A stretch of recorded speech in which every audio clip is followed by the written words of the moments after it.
Bless you, Taco Bell. Say the words fast food toy, and the first thing that springs to mind is probably a McDonald's Happy Meal. But don't be too quick to discount other fast food toys. Let's see if you've got some hidden treasure with the top 10 best Taco Bell toys. Men in Black. You're late. Sit down. Before it turned into a franchise, Men in Black was a fairly modest comic property turned into a fairly modest buddy comedy highlighting a comedic duo you wouldn't expect to work, Will Smith and Tommy Lee Jones. The toys related to the film were already pretty impressive, with the alien bug designs especially so, which meant Taco Bell had a lot to compete with. Come on. Seriously. Fortunately, they didn't shirk their responsibility. It's actually somewhat difficult to track down images from the promotion, which is incredibly rare. But those who remember the campaign were treated to fairly detailed, tiny versions of the characters. The evidence is out there, somewhere. I make this look good. Star Wars. May the Force be with you.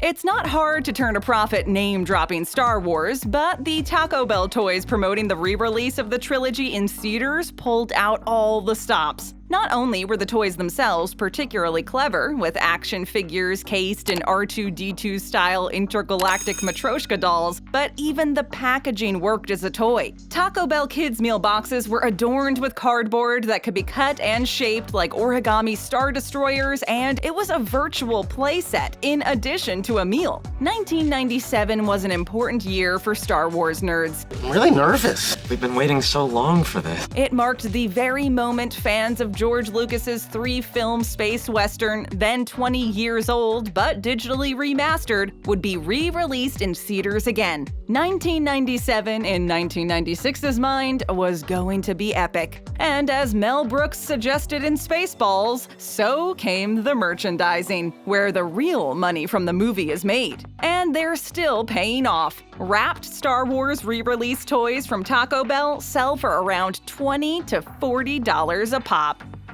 It's not a toy. DC superheroes. Can I keep this?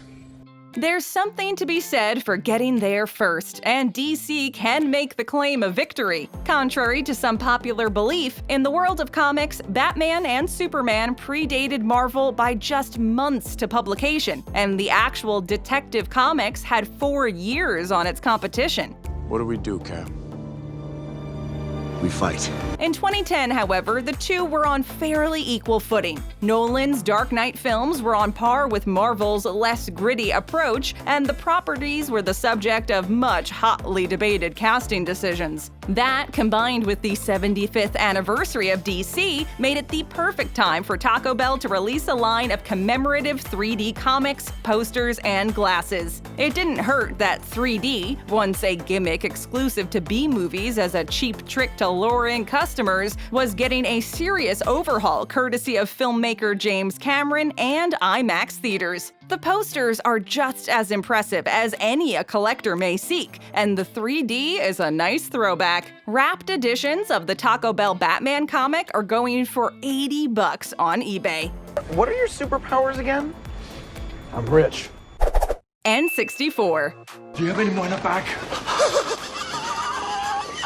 The brilliance of Taco Bell's innovative N64 line of toys was entirely in its concept. How can we best replicate the experience of playing the Nintendo 64-bit console using only analog equipment? The answer was simple. Rather than recreate facsimiles of characters from the beloved games, they instead mold plastic miniature controllers that worked like the old mini silver ball games at dollar stores and nickel arcades from long before the days of Frogger. It's certainly more effective than the CD-ROM releases that fast food companies were guilty of attempting to pawn off as toys at the time, which were usually poorly assembled mini-games. Taco Bell toys would later be guilty of that as well, but not with the N64. It was all plastic. As such, these little gems were handcrafted to recreate the treacherous maps of Mario Kart 64. If you're lucky enough to have resisted the urge to open your Taco Bell toys, a complete N64 set sells for around $170.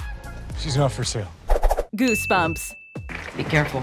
For those fortunate enough to live through one of the best eras of child-centric programming, Goosebumps began as a series of children's novels by R.L. Stine. Keep reading. And like any good corporate entity, Taco Bell saw dollar signs. There was an advertising tie-in, but the commercial doesn't really scream Goosebumps, which was less about scaring kids than getting them to fall in love with the idea of being scared. Stine's books were tame, using standard horror tropes and cliches to tell spooky campfire tales. It wasn't long before Fox's programming saw the potential of a weekly series, and soon kids all over the country were tuning in just slightly past their bedtime to catch faithful retellings of their favorites. The toys themselves were somewhat generic, save for Slappy, the evil ventriloquist doll who worked as a Pez dispenser. The others are some fairly nifty designs on standard scary characters: a rappin' mummy, a skullmobile, and the cutest evil hamster this side of rabies. I want one of those! Skool-Blox. What would that even be?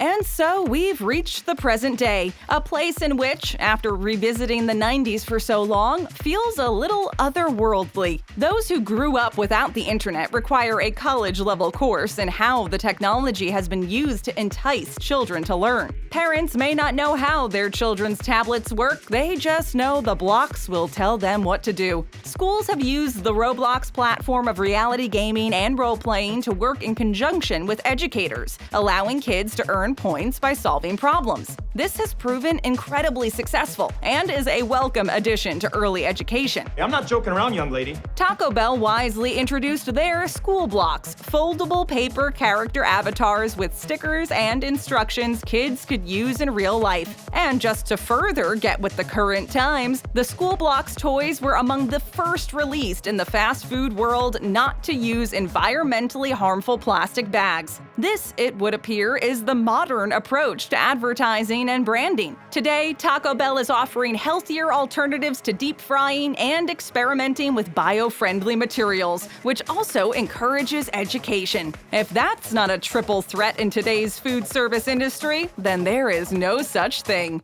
Earthworm Jim.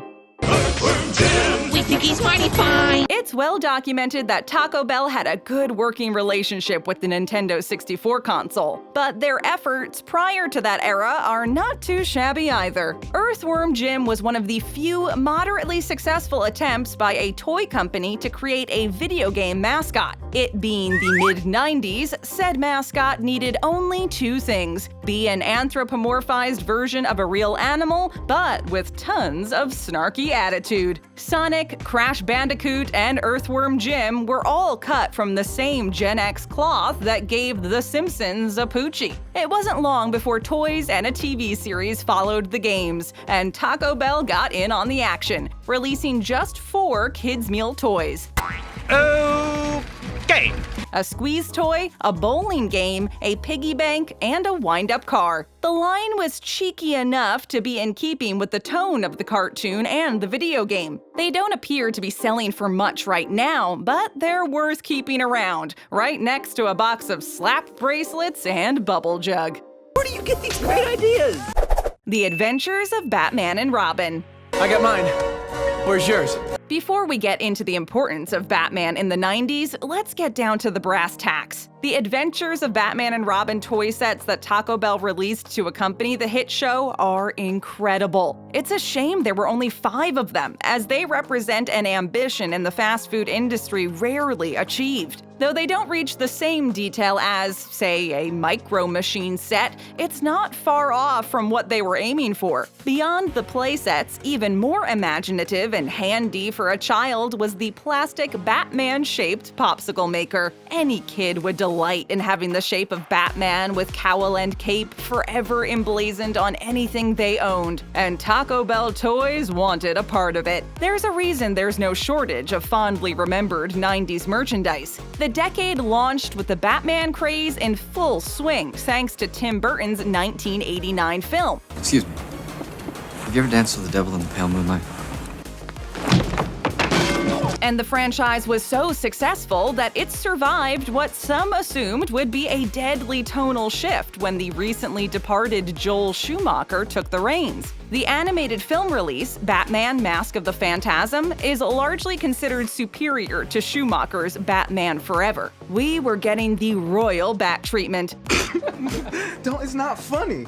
If we preferred our hooded vigilante to be complex and dark, we had the cartoon. But we still had access to the Adam West-style camp that Schumacher provided. Taco Bell saw their opportunity and leaped. The Batman toys don't appear to be moving much online right now, but give Chris Nolan's Bat trilogy some more time to wear off. America's consensus nostalgia will swing back in their favor.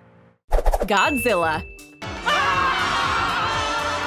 Society needs to study Godzilla, Roland Emmerich's notorious 1998 Americanized flop of the atomic lizard, to avoid ever making that mistake again. First, let's address the toys. Much of the money Godzilla earned back from its huge budget came from the merchandising, in what was possibly the most aggressive marketing campaign for a project that seemed destined to fail. Godzilla's actually pretty cool.